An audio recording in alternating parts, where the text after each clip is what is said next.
My name is Olivia Matthews, and I'm about to tell you how a routine pediatrician visit destroyed everything I thought I knew about motherhood. When Dr. Brennan looked up from my 6-year-old daughter Emma's chart and asked, "Have her eyes always been this blue?" my world tilted on its axis. You see, Emma was born with brown eyes. I have the photos to prove it. But sitting there in that sterile office, bright blue eyes stared back at me from what I'd always believed was my daughter's face. The DNA test I secretly ordered would reveal a truth so devastating that it would unravel 6 years of bedtime stories, first steps, and whispered, "I love yous," exposing a conspiracy that reached from hospital delivery rooms to prison cells. What would you do if you discovered the child you'd raised, loved, and would die for wasn't actually yours, and that somewhere out there, another mother had been mourning her stolen baby every single day? If you're watching this video right now, I'd love to know where you're from. Drop it in the comment section below. Hit that like button and subscribe to hear more stories like this. The morning started like any other in the Matthews household. I was braiding Emma's hair for school, humming that old song my mother used to sing, when the sunlight caught her face at just the right angle. I paused, my fingers still tangled in her dark locks. "Emma, honey, look at me for a second." She turned, and I found myself staring into eyes that seemed wrong. They were blue. Not the deep brown I'd kissed goodnight for 6 years, but a clear, striking blue that belonged on someone else's child. "What's wrong, Mommy?" Emma asked, her voice carrying that hint of concern children get when they sense adult worry. "Nothing, sweetheart. Just the lights playing tricks on me." But even as I said it, my hands trembled slightly as I finished her braid. I told myself I was being ridiculous. Eyes don't just change color overnight. Not at 6 years old. I'd been working too many late nights at the marketing firm, stress-eating takeout with Daniel while Emma slept. That had to be it. The doubt might have faded if not for Dr. Brennan's reaction at Emma's routine checkup 3 days later. "Olivia," she said, flipping through Emma's chart with a small frown. "Have Emma's eyes always been this blue?" The question hit me like ice water. Daniel shifted in his chair beside me, his hand finding mine. "They've always been. I mean, they were brown when she was born. I managed." Dr. Brennan looked up sharply. "Brown? You're certain?" "Of course I'm certain." "Why?" "What's wrong?" "Nothing's wrong," the doctor said carefully, but her eyes lingered on Emma, who was playing with a stethoscope on the examination table. "It's just unusual for such a dramatic change to occur this late. Eye color typically stabilizes by age 3. The drive home was silent except for Emma's chatter about the stickers Dr. Brennan had given her. Daniel's knuckles were white on the steering wheel. When we got home, I went straight to the nursery closet where I kept Emma's baby albums. I pulled out the hospital photos first. There she was, minutes old, screaming and perfect with a tiny pink hat and brown eyes. Definitely brown. I flipped through more photos. 1 week old, brown. 1 month, brown. 6 months, still brown. But when had they changed? I spread the photos across our bed, creating a timeline. Daniel found me there an hour later, surrounded by pictures, my laptop open to medical websites about heterochromia, genetic mutations, and childhood eye color changes. "Liv, you need to stop," he said softly, sitting beside me. "Kids change." My cousin's eyes went from blue to green. "When he was 2, Daniel. Not 6. And not from brown to blue. That doesn't happen." "So, what are you saying? That she's not our daughter?"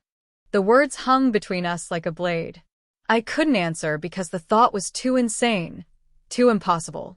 Yet something cold was settling in my chest, a mother's instinct screaming that something was fundamentally wrong. Over the next week, I found myself studying Emma in ways that made me feel like a terrible mother. The way she held her fork. Had she always been left-handed? The way she laughed, that little hiccup at the end. Was that new? She'd always been a quiet child, but lately, she seemed even more withdrawn, playing elaborate games with her dolls where they were looking for their real homes. "Mrs. Matthews?" Emma's teacher, Miss Patterson, called me aside at pickup one afternoon. I wanted to check in about Emma. She's been asking some unusual questions lately. "What kind of questions?" "Well, yesterday she asked me if people can belong to the wrong family by accident." And today during story time, she asked what happens to children who get lost and never find their way back. My mouth went dry. What did you tell her? I assured her that families always find each other. But I wanted you to know, in case there's something troubling her at home. That night, I watched Emma eat her spaghetti. She'd always hated spaghetti, but suddenly, she was eating it without complaint. When did that change? When did everything change? Daniel, I said after Emma was in bed. I need to talk to Clara. My sister Clara was a nurse, pragmatic and unflappable. If anyone could talk me out of this spiral, it would be her.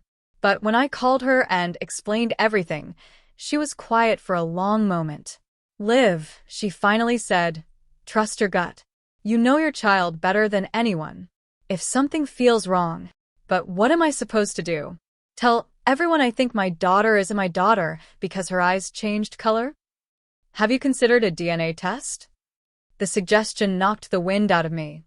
That's crazy. Is it? It's a simple cheek swab.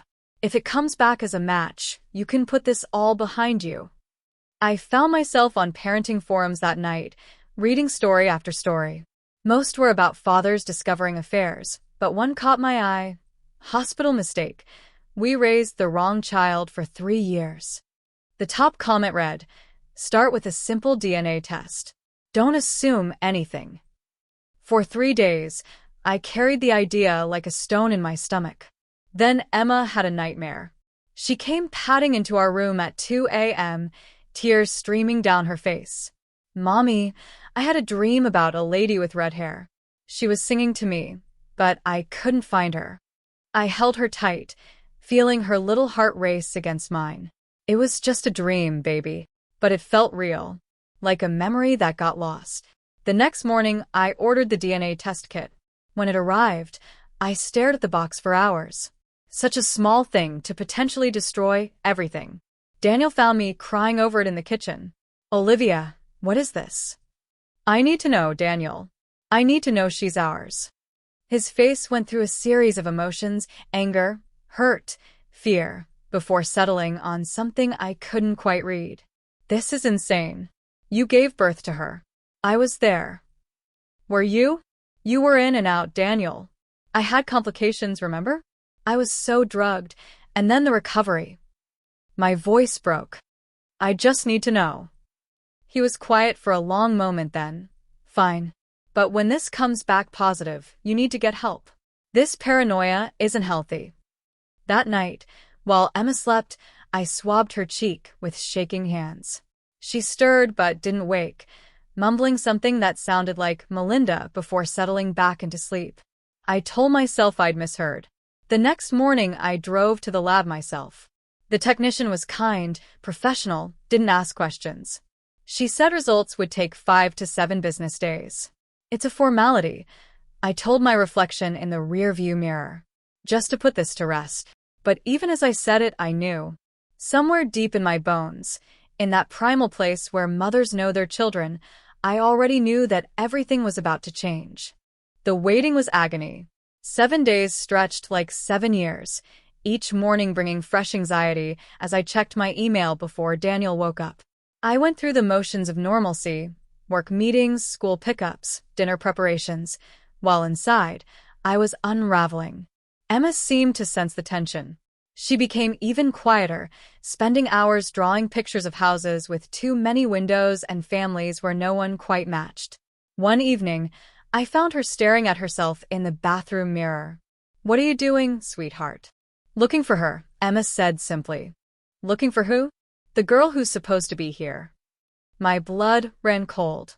You're supposed to be here, Emma. You're exactly where you belong.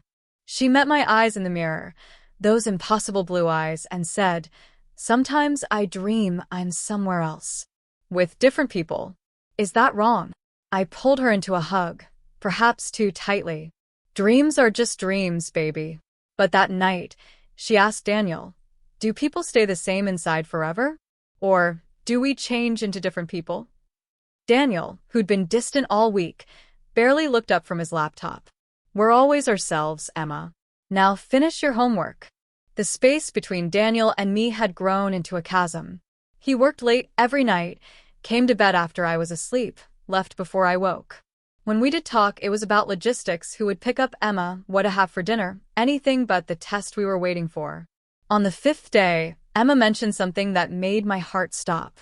"Mommy, remember when Mr. Harold taught me to tie my shoes?" I was washing dishes and nearly dropped a plate. "Who's Mr. Harold, honey?" Emma frowned, looking confused. I don't know.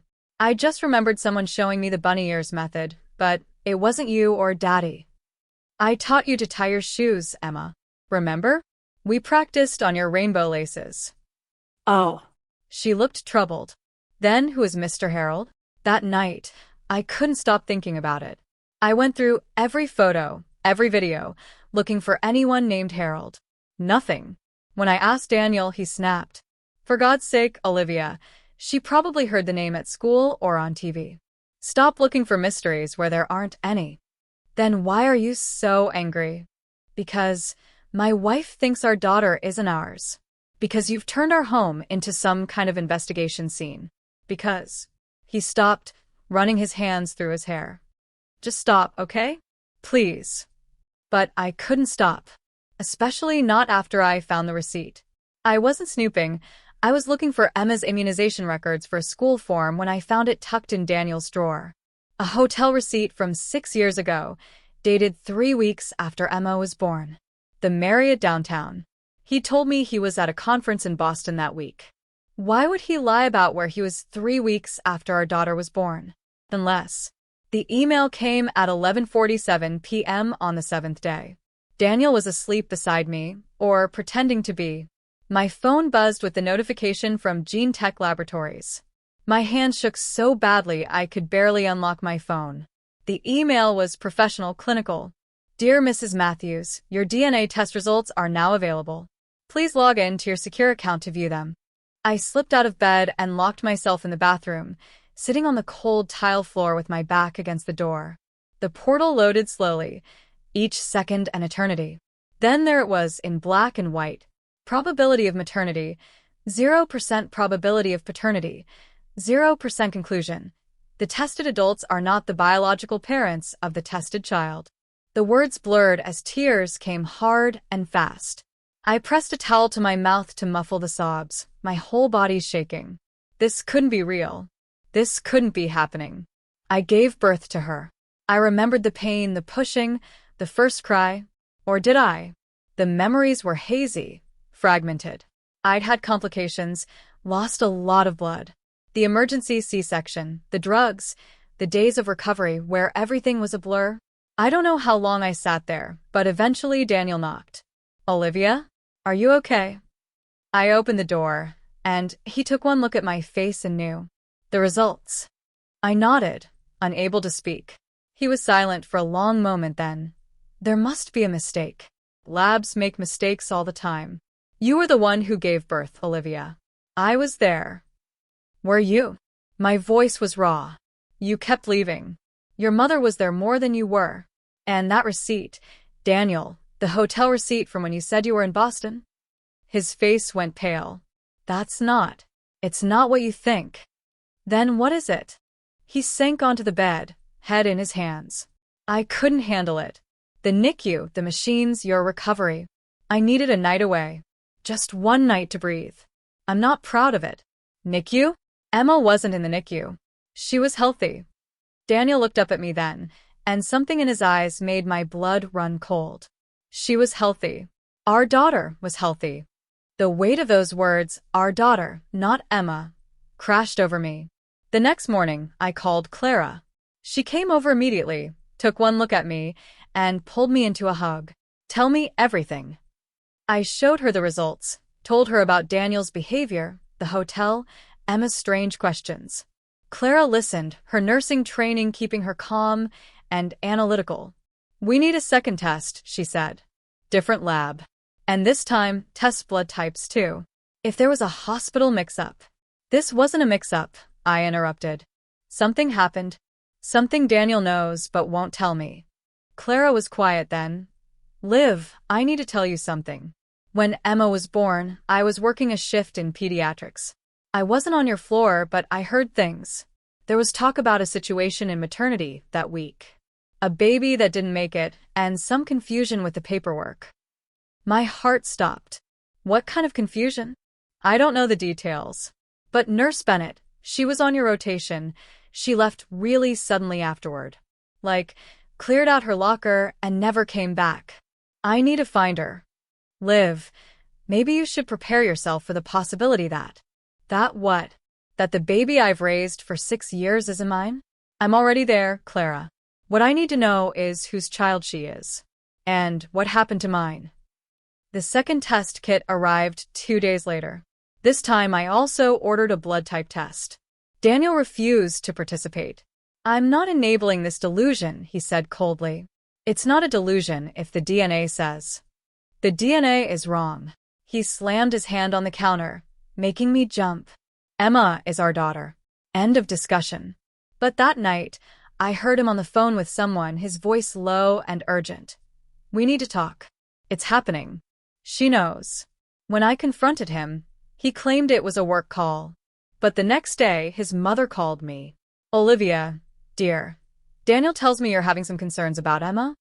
Margaret Matthews' voice was smooth as silk, but there was an edge to it I'd never noticed before. I'm sure Daniel told you about the DNA test. These home tests are so unreliable. Why don't you come for dinner Sunday? We can talk about it as a family. Margaret, did something happen when Emma was born?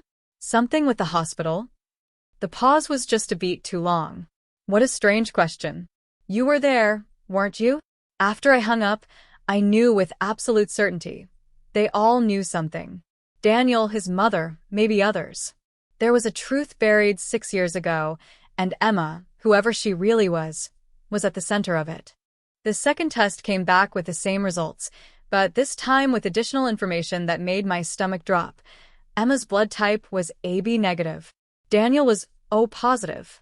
I was a positive. It was genetically impossible for us to have produced an AB negative child. I sat in my car in the laboratory parking lot, staring at the paper until the words blurred.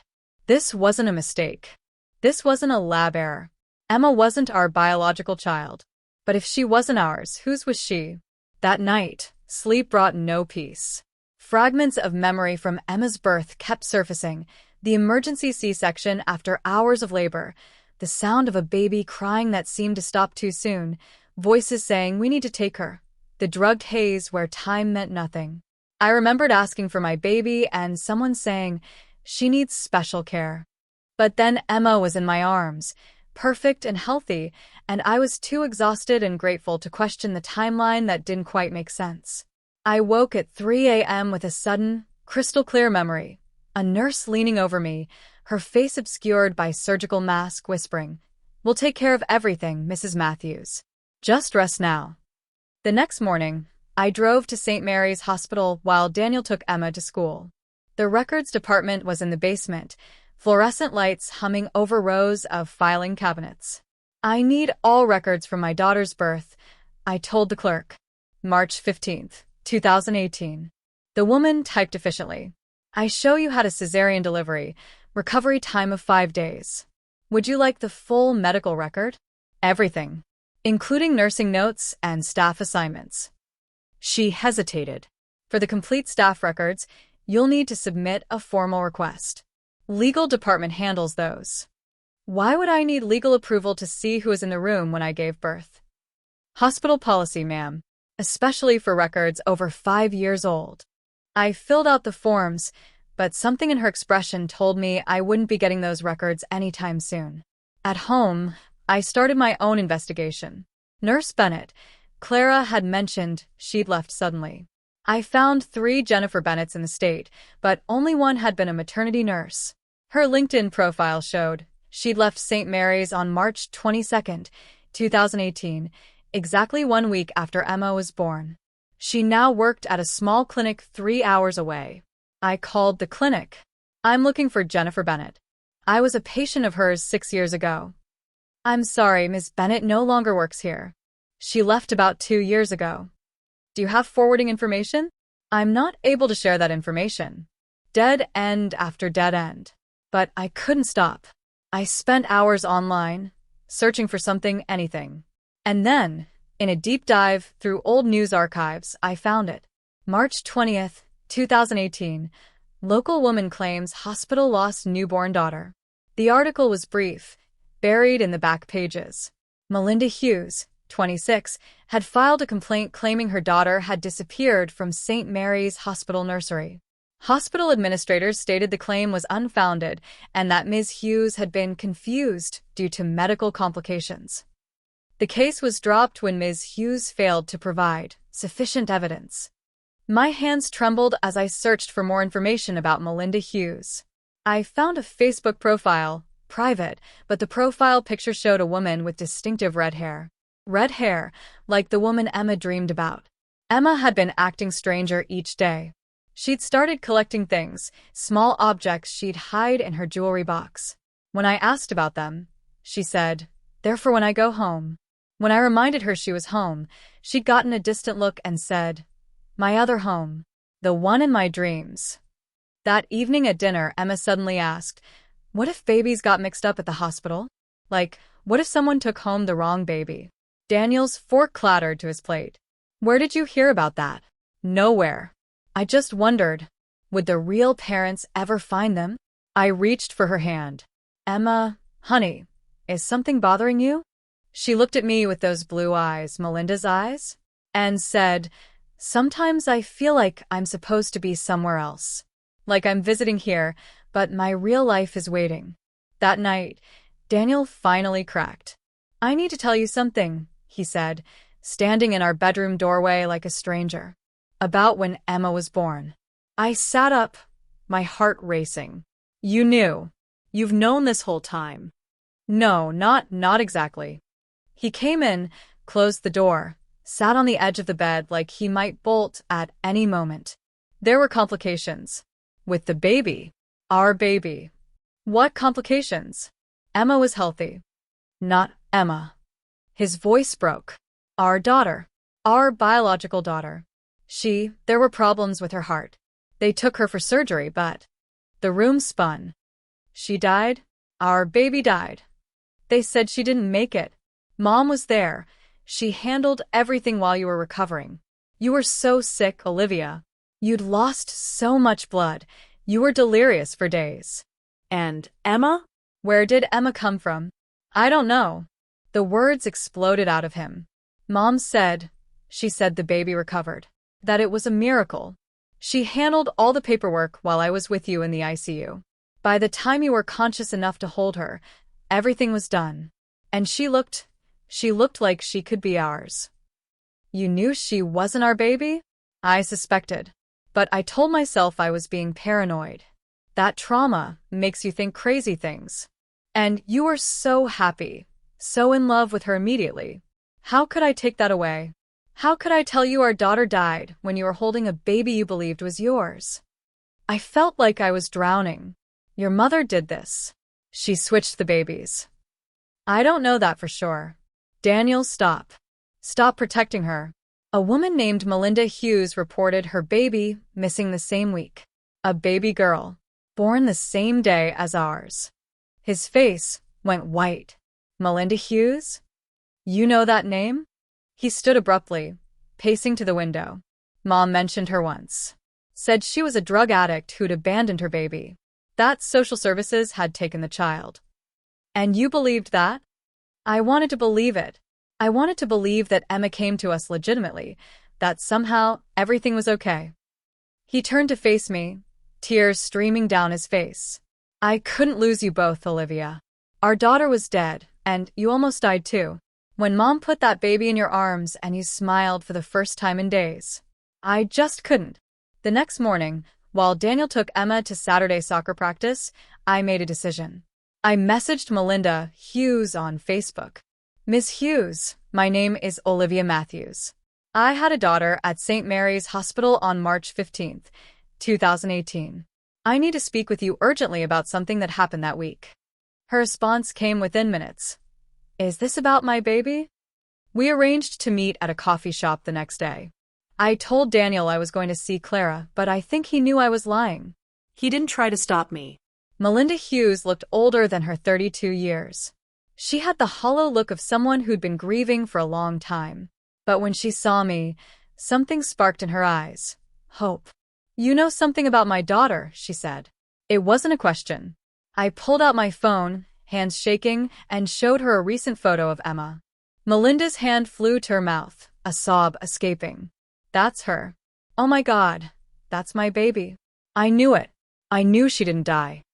"They told you she died?" "They told me she was taken by social services because I failed a drug test. But I'd been clean for 2 years.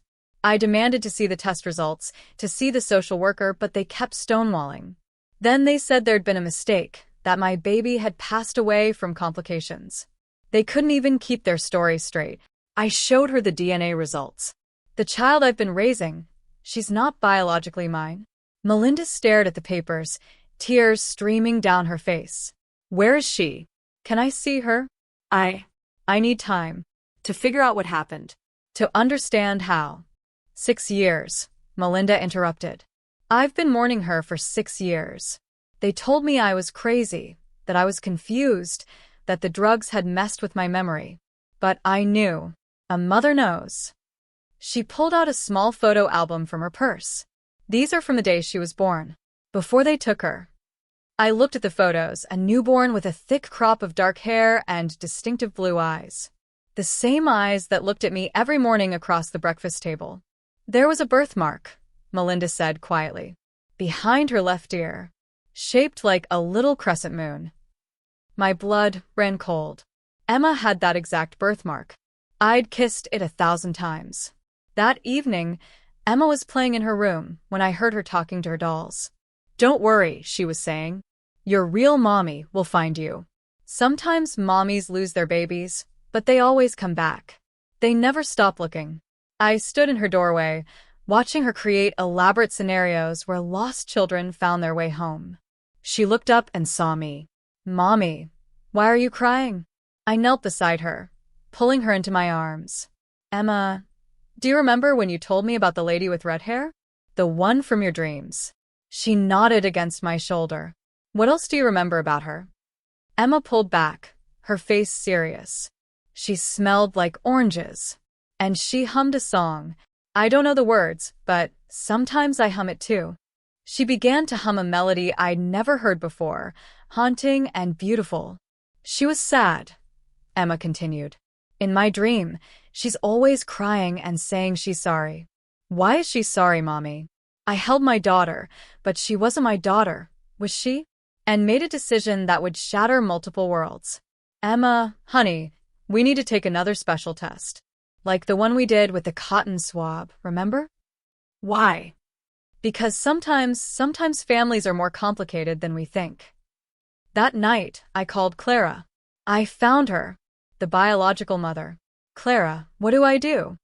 My sister was quiet for a long moment. "You do the right thing, Liv.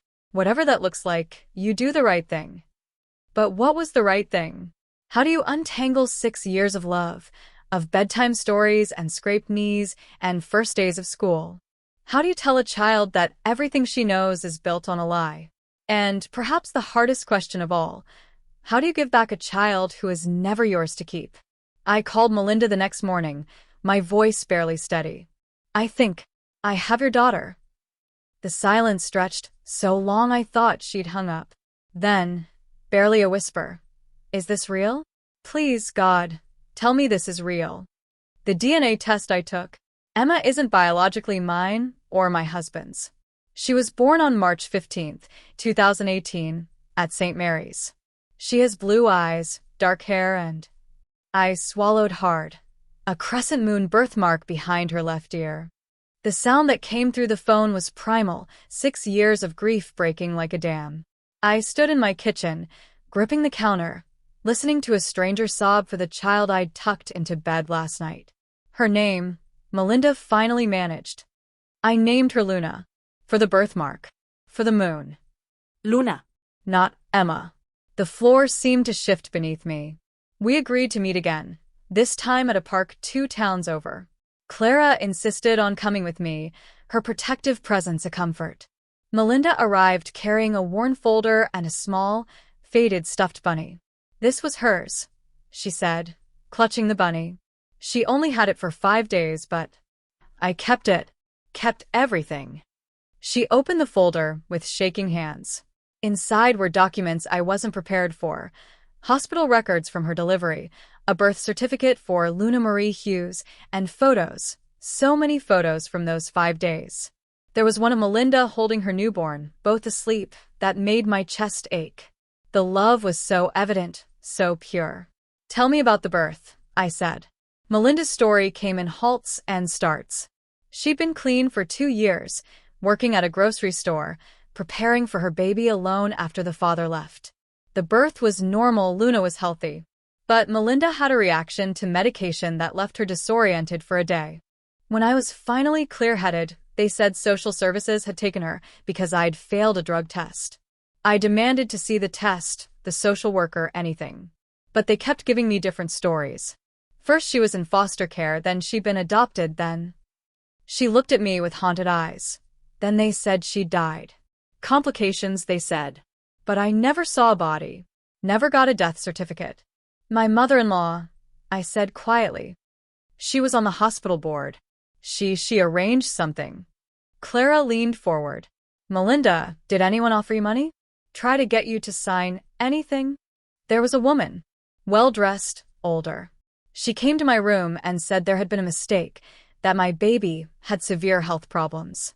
She said if I signed some papers, the hospital would cover all the medical expenses, give me a settlement for my loss. I refused. I may have been poor, but I wasn't selling my baby. Margaret Matthews. It had to be. She had your daughter, Melinda continued, her voice stronger now. The healthy baby. They took my Luna and gave her to you because your baby. She stopped, seeing my face crumble. Our baby died, I whispered. Heart complications. I only just learned this. My husband knew something was wrong, but he couldn't face it. We sat in silence, 2 mothers bound by an unspeakable tragedy. That evening, I tested the waters with Emma.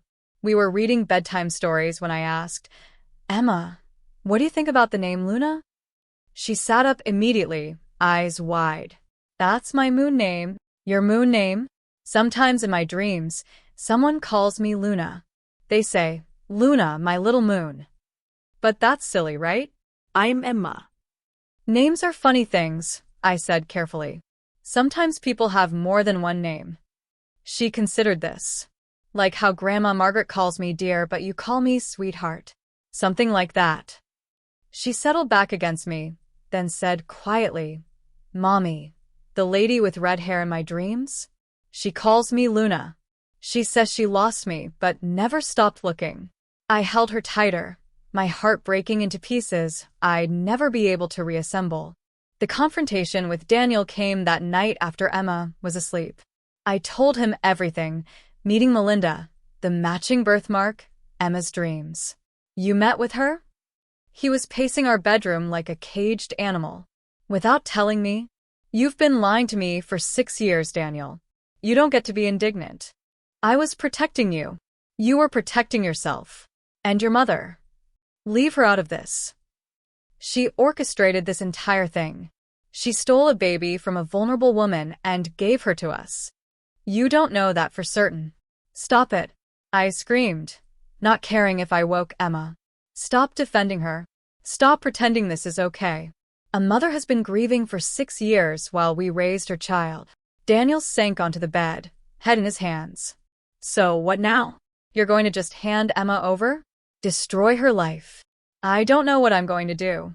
But we can't keep living this lie. It's not a lie. We're her parents. We're the only parents she's ever known. But we're not her parents, Daniel. The DNA. Fuck the DNA. He stood abruptly, tears streaming down his face. I changed her diapers, I taught her to ride a bike. I held her through every fever and nightmare. That makes me her father, not some test. And what about Melinda? What about her rights? She's a stranger. She's Emma's mother. You're Emma's mother. We stood facing each other, both crying, both right, both wrong. There was no good answer, no solution that wouldn't shatter someone's world. The next day, I did something I never thought I'd do, I hired a private investigator. If we were going to untangle this mess, I needed the whole truth. Every detail of what happened in that hospital 6 years ago. Meanwhile, Emma was unraveling in her own way. Her teacher called, concerned. Emma had been telling the other children that she had two mommies, not in the modern family sense, but insisting she had another mother somewhere who was looking for her. She's also been hoarding food, Miss Patterson told me, hiding crackers and fruit in her backpack. When I asked her about it, she said it was for when she had to go. That evening, I found Emma packing her jewelry box with small treasures, a photo of our family, her favorite hair clip, $1 in quarters. "What are you doing, sweetheart?" "Getting ready," she said matter-of-factly. "For what?" She looked at me with those blue eyes, Melinda's eyes, and said, "For when my other mommy comes. I want to be ready, so she doesn't have to wait." I pulled her into my lap. "Emma, honey, no one's taking you anywhere. You're safe here." "But she's so sad in my dreams. She needs me." What if I told you those weren't just dreams?" Emma went very still. "What do you mean?" "What if there really was a lady with red hair who loved you very much?" "Is she real? Can I meet her?" The hope in her voice broke me. "Would you want to?" "Yes." "But..." She clutched my shirt. "I wouldn't have to leave you, would I? You're my mommy too." From the mouths of babes comes the most impossible wisdom. 3 days later, the private investigator called. "Mrs. Matthews, I've found some interesting information about Dr. Evan Radley." "Who?" "He was the attending physician the night your daughter was born. He was quietly dismissed from St. Mary's 2 months later. I've discovered he was running a side business, illegal adoptions. He'd identify vulnerable mothers and wealthy families, then facilitate transfers." "Transfers?" "Baby swapping, Mrs. Matthews. Your mother-in-law, Margaret Matthews, made several large deposits to an offshore account linked to Dr. Radley in March 2018. There it was. Proof. There's more," the investigator continued. "I found 3 other cases with suspicious circumstances at St. Mary's during Radley's tenure. Your case isn't isolated. Other families are living with the wrong children? Potentially. Though yours is the only one where the biological mother filed a complaint." That night, I made a decision. I called Melinda. "I want you to meet her. Not officially. Just meet her. See her." The silence was long then. "When?" "Saturday. The park on Elm Street. We'll be at the playground around 10. Olivia, thank you. Thank you for not running. For not hiding from this." "She dreams about you," I said softly. "She's been dreaming about you all along." Saturday morning arrived gray and humid, matching the weight in my chest. Emma wore her favorite purple dress, the one with pockets she could fill with treasures. She didn't know we were meeting anyone special. I'd simply said we were going to the park. I saw Melinda before she saw us. She stood by the swings, hands shoved in her pockets, looking like she might bolt at any moment. When she spotted Emma on the slide, her whole body went rigid, then seemed to collapse in on itself. "Mommy, watch," Emma called, sliding down backwards, her laugh carrying across the playground. Melinda's hand went to her mouth. That laugh, she'd probably imagined it 1,000 times. I walked over to her while Emma played. "Thank you for coming." "She's beautiful," Melinda whispered. "She looks happy." She is happy. Most of the time. But lately, she's been feeling something's missing. We sat on a bench, watching Emma spin on the merry-go-round. After a few minutes, Emma ran over, breathless and bright-eyed. "Mommy, push me on the swings?" "In a minute, sweetheart. This is my friend, Melinda." Emma looked at Melinda with those startling blue eyes, the same eyes looking back at her. For a moment, neither spoke. Then Emma tilted her head. "You have red hair, like the lady in my dreams." Melinda's voice broke. "You dream about someone with red hair?" "She sings to me, a song about the moon." Without hesitation, Melinda began to hum, the same melody Emma had hummed to me days ago. Emma's eyes went wide. "You know it. You know my song. I used to sing it to a little girl once, a long time ago." Emma stepped closer, studying Melinda's face with the intensity only children possess. Were you sad when you lost her? Every day. Maybe you'll find her again. Maybe I already have. Emma smiled, then grabbed Melinda's hand. Come swing with us.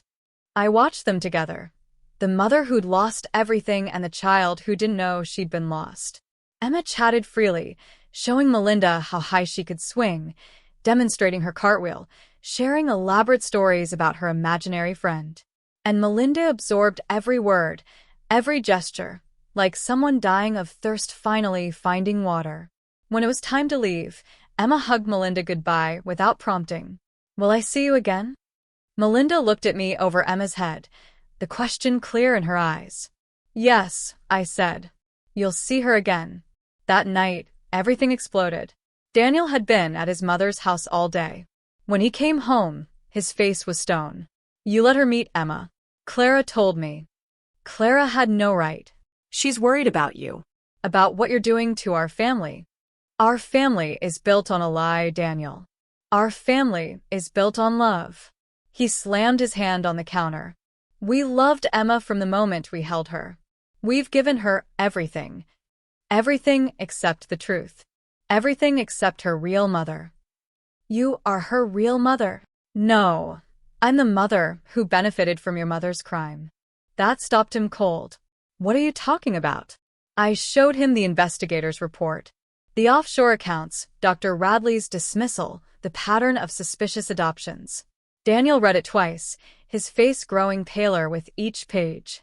This can't be right. Call Margaret. Ask her yourself. He did. I watched him dial, watched his hands shake as he put it on speaker. Daniel, darling, how? Mom, I need you to tell me the truth. About Emma. About what happened when she was born. The pause was damning. I don't know what you mean. Mom, please. Olivia knows about Dr. Radley. About the money transfers.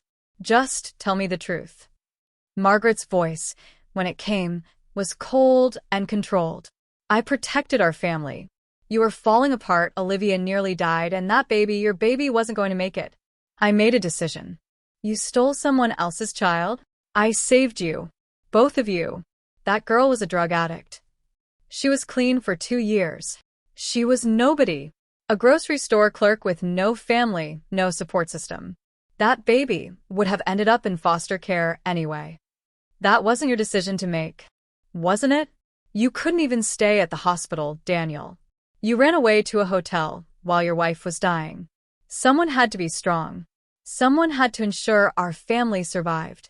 Daniel hung up without another word. We sat in silence, the weight of 6 years of deception crushing us both. 2 days later, child services arrived. Someone, we never found out who, had reported the situation. 2 social workers stood at our door with serious expressions and official badges. We've received concerning information about the custody of the minor child residing here. We need to investigate. What followed was a nightmare. Emma was interviewed separately, asked questions about her dreams, her memories, whether she felt safe. Daniel and I were questioned extensively. Our home was inspected. And then came the words that shattered everything. Given the unusual circumstances and pending investigation, we believe it's in the child's best interest to be placed in temporary foster care until custody can be legally determined. No, I grabbed Emma as she ran to me, terrified. You can't take her, Mrs. Matthews. This is temporary. But with conflicting custody claims and evidence of potential trafficking. We didn't know. Daniel pleaded. We thought she was ours, but it didn't matter. They had a court order. Emma screamed as they carried her out. Mommy, Daddy, don't let them take me. I'll be good. I'll stop having the dreams. Please. I collapsed on the front lawn, Daniel holding me as we watched our daughter, not our daughter, driven away in a strange car, her terrified face pressed against the back window. The emergency custody hearing was scheduled for the following week. Melinda was granted supervised visitation in the interim. She called me after her first visit. She won't eat, Melinda said, crying. She just holds that stuffed bunny I gave her and asks for you. She's traumatized. This is too much, too fast. I know. I never wanted this. I just wanted to know she was alive. We need to work together. For Emma. Luna. For her. Whatever her name is, she's a little girl who's scared and confused. We hired lawyers, Daniel and I one team, Melinda another. But in a surprising move, we asked for a meeting. All of us, with our lawyers, before the hearing. What are you proposing? Melinda's lawyer asked. Shared custody, I said, ignoring my lawyer's sharp intake of breath. Legal recognition of Melinda as Emma's biological mother, but acknowledgement of our role as her psychological parents. That's irregular. This entire situation is irregular, Daniel interrupted. But Emma, Luna, she needs all of us. She can't lose the only parent she's known, but she deserves to know her biological mother. Melinda was crying. You do that? You'd share her? She already loves you, I said. In her dreams, in her heart, she's been looking for you. But she loves us too. Why should she have to choose? The lawyers exchanged glances. This wasn't how custody battles usually went. Meanwhile, the investigation into Margaret Matthews and Dr. Radley expanded. 2 more families came forward with suspicions about their children's births at St. Mary's. The FBI got involved. Margaret was arrested on charges of conspiracy to commit kidnapping and fraud. Daniel was devastated. My own mother. How could she? She thought she was protecting you. She was protecting herself. Her image. Her perfect family. The day before the hearing, Emma was allowed a supervised visit with us. She ran into our arms, clinging desperately. Are you sending me away forever? She asked. No, baby. Never. We're trying to figure out a way for you to have all the people who love you. The red-hair lady, Melinda, she's nice. She knows my moon song. But I want to come home. What if, Daniel said carefully, you could have 2 homes? Like some kids whose parents live in different houses. Emma considered this. Would I have 2 bedrooms? Yes. 2 birthdays? Maybe. I laughed through my tears. And everyone would love me? Everyone already loves you, sweetheart. So much that we're all trying to find a way to share you. She was quiet for a moment then. The judge person. Can I talk to them? Tell them what I want. Yes, baby. You can. The courtroom was smaller than I'd expected, more like a conference room than the grand halls of justice you see on TV. Emma sat between child advocates, coloring in a book, but clearly listening to everything. Melinda sat across from us, her hands folded so tightly her knuckles were white. Daniel held my hand under the table, both of us barely breathing. Judge Patricia Reeves was known for unconventional solutions in family court. We'd all hoped that reputation would work in our favor. I've reviewed all the documentation, she began. The DNA tests, the investigation reports, the psychological evaluations. This is, without question, one of the most unusual cases I've encountered in 20 years. She looked at each of us in turn. We have a child who was illegally removed from her biological mother at birth and placed with a family who believed her to be their biological child. We have 6 years of bonding, of family formation, built on a deception, but a deception unknown to the adoptive parents. Your Honor, Melinda's lawyer began, my client's rights are absolutely valid, the judge agreed. Ms. Hughes was the victim of a terrible crime. Her child was stolen from her. But she looked at Emma, still coloring but now with slower, deliberate strokes. We also have a child who has known only one set of parents for 6 years. The trauma of complete separation would be significant. Which is why we're proposing shared custody, my lawyer interjected. Yes, I've seen your proposal. It's unusual but not without precedent. However, I'd like to hear from Emma. The room went silent. Emma looked up from her coloring book, then walked to the chair beside the judge, with surprising composure. Hi, Emma, Judge Reeves said gently. I'm trying to make some big decisions about where you'll live and who will take care of you. Can you help me understand what you want? Emma nodded. I want my mommy and daddy. But what, sweetheart? The lady with red hair, Melinda? She's important too. She's the one for my dreams. The one who lost me. How do you know she lost you? Emma tilted her head, considering. I just know. Like how you know the sun is warm even when you're inside. She feels like a missing piece. So what would make you happiest? Emma was quiet for a long moment. Then, can I show you something? She returned to the table and picked up her coloring book, bringing it to the judge. She'd drawn a picture, stick figures, but clear enough. 2 women holding hands with a little girl between them. A man stood slightly behind, his hand on the little girl's shoulder. Above them all, she'd drawn a heart. This, Emma said simply. This would make me happy. Judge Reeves studied the picture, then looked at all of us. From the mouths of babes, she murmured. There was a brief recess. When we returned, Judge Reeves had made her decision. In the matter of custody for the minor child, I'm issuing an unprecedented but, I believe, necessary ruling. Joint legal custody will be awarded to both Melinda Hughes, as the biological mother whose rights were violated, and to Olivia and Daniel Matthews, as the psychological parents who have raised this child. Gasps around the room. The judge continued. The primary residence will remain with the Matthews family for stability, with Ms. Hughes having substantial visitation rights, every weekend, alternating holidays, and extended summer periods. This will increase over time as the child adjusts. Furthermore, she looked at Margaret Matthews' lawyer, who was present for the criminal implications. Any financial restitution from the criminal proceedings will be placed in trust for the child's education and welfare. Most importantly, the judge looked at Emma. This arrangement will be reviewed every 6 months with input from the child and family therapists. The goal is not to divide this child, but to expand her circle of love and support. She paused, then added, I'm also ordering family therapy for all parties.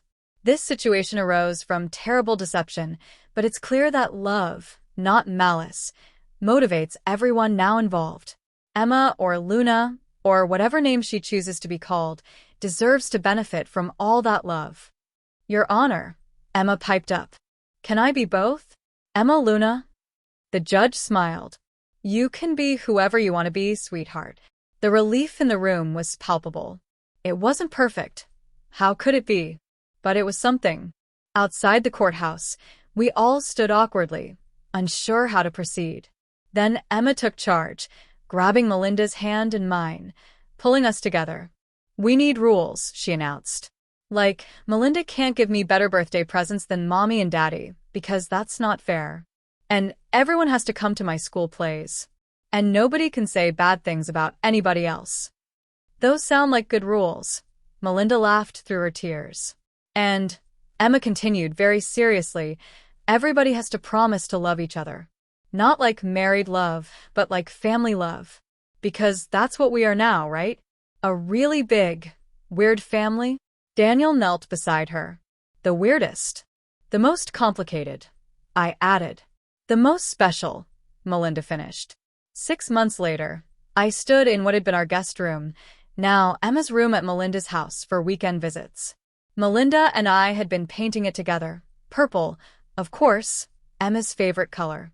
I never thought I'd be doing this, Melinda said, stepping back to examine our work. Decorating my daughter's room with the woman who raised her. I never thought I'd be sharing my daughter with her biological mother. But here we are. Here we are. Emma burst in, paint splattered from helping Daniel with the baseboards. It's perfect. Just like at home but different. She'd taken to calling both places home. Home with Mommy and Daddy and home with Melinda. The transition hadn't been seamless. There were nightmares, confusion, some regression. But kids are remarkably adaptable when the adults around them act with love instead of possession. The investigation into the hospital scandal had expanded nationwide. 17 families had been affected by Dr. Radley's scheme. Support groups formed. Some families, like ours, found ways to blend. Others couldn't bridge the gap. Margaret was sentenced to 5 years in prison. Daniel visited her once, to tell her that Emma was happy and loved, and that was the only goodbye she'd get. Olivia? Melinda said one evening as we watched Emma play at the park, our park, where it all began. Thank you. For what? For not running when you found out. For not hiding her from me. For being brave enough to share her. She was never mine to keep, I said. But she wasn't just yours to take back, either. She's her own person. She chose this. A 6-year-old chose this? A 6-year-old who knew she needed all of us. Who refused to let go of any of the people who loved her. Emma ran over, breathless and bright. Mommy, Melinda, watch what I can do. She cartwheeled across the grass, poorly but enthusiastically, and we cheered like she'd won Olympic gold. That night, as I tucked Emma into bed, it was a Tuesday, our night, she asked, Mommy, do you think other kids have families like ours? Every family is different, sweetheart. But ours is extra different. Yes, I agreed. Ours is extra different. Good, she said, settling into her pillows. Normal is boring. I kissed her forehead. My daughter, not my daughter, completely my daughter in all the ways that mattered. Mommy, she said as I reached the door. I'm glad the test told the truth. Even though it was scary and sad. Because now nobody has to have bad dreams anymore. No more bad dreams? Nope. Melinda doesn't dream about losing me, because she found me. You and Daddy don't worry about the secret because it's not a secret anymore. And I don't dream about the red-hair lady, because she's real and she's here. What do you dream about now? Emma smiled sleepily. Tomorrow. I dream about tomorrow. I closed her door softly, leaving it cracked just how she liked it. Down the hall, Daniel was in his office, video chatting with his therapist. We were all in therapy, individual couples, family, learning how to be this new thing we'd become. My phone buzzed. A text from Melinda. Thank you for the photos from today. Same time Sunday for the zoo. I replied, we'll be there. Because that's what we were now. Not a broken family or a blended family or a complicated legal arrangement. We were Emma Luna's family, all of us, together, imperfect and extraordinary. I thought about the DNA test that started everything, that small cotton swab that unraveled 6 years of certainty. It had destroyed one family structure only to create another, stranger and more beautiful than anything we could have imagined. In her sleep, Emma hummed the moon song, Melinda's song, now all of ours. Tomorrow she'd wake up in her purple bedroom, eat breakfast with her mommy and daddy, go to school where she was still just Emma Matthews, and know that across town, another mother loved her just as fiercely. It wasn't the life any of us had planned. But as Emma said, normal is boring. And love, real love, doesn't care about DNA tests or legal documents or conventional family structures. Love just expands to fill whatever space you give it, creating something new and impossible and absolutely perfect in its imperfection. The truth had set us all free. Not free from each other, but free to love without limits, without lies, without the weight of secrets. Free to be exactly who we were, Emma Luna's village, her constellation of care, her proof that sometimes the most broken things create the most beautiful patterns when you piece them back together. I'm writing this on Emma Luna's 8th birthday. Yes, we kept both names. She signs her school papers Emma L. Matthews, but insists the L stands for love rather than Luna, because, as she says, I'm made of love from everybody. The birthday party is in an hour. A joint production. Melinda made the cake. She's the better baker. Daniel's handling decorations. He's surprisingly artistic, and I'm managing the chaos, my specialty. Clara's bringing her twins, who've adopted Melinda as another aunt without question. The other parents at school don't quite know what to make of us. The woman who introduces herself as Emma's mom at pickup, the other woman who does the same at drop-off, both clearly not sisters or partners, both equally involved. We've stopped explaining. Emma just tells anyone who asks that she's extra lucky. Daniel and I survived. Our marriage, built on one foundation, had to be demolished and rebuilt on another. But we're stronger for it. We've learned that truth, however painful, creates more space for love than lies ever could. Melinda started dating someone last year, a kind man named James who accepts our bizarre arrangement with grace. He's coming to the party too, because Emma insisted. He makes Melinda smile, she said. We need all the smile makers we can get. Margaret wrote from prison last month. Daniel didn't open the letter, but Emma asked to keep it. For someday, she said. when I'm ready to understand why people do bad things for love. The investigation changed laws in 3 states about hospital protocols and infant security. Dr. Radley will never practice medicine again. Small victories from enormous pain. But today isn't about pain. It's about a little girl who gets 2 birthday parties, Melinda threw hers last weekend, who has a bedroom in 2 houses, who draws family portraits that need extra-large paper to fit everyone in. Mommy, Emma calls from downstairs. Melinda's here with the cake. It has 2 unicorns because she said I'm twice as special. I closed this journal. My therapist suggested writing it all down, and maybe someday Emma will want to read it. To understand how she came to be loved by so many, how truth can shatter and heal simultaneously, how families aren't always what they seem but are exactly what they're meant to be. The doorbell rings. The guests are arriving. Our strange, beautiful, impossible life continues. And somewhere, in whatever space exists between dreams and memory, a baby with brown eyes who lived for only a week knows that her brief existence created this abundance of love. That her loss gave her parents another daughter to cherish. That even death can be transformed into life when people choose love over law, courage over convention, truth over comfortable lies.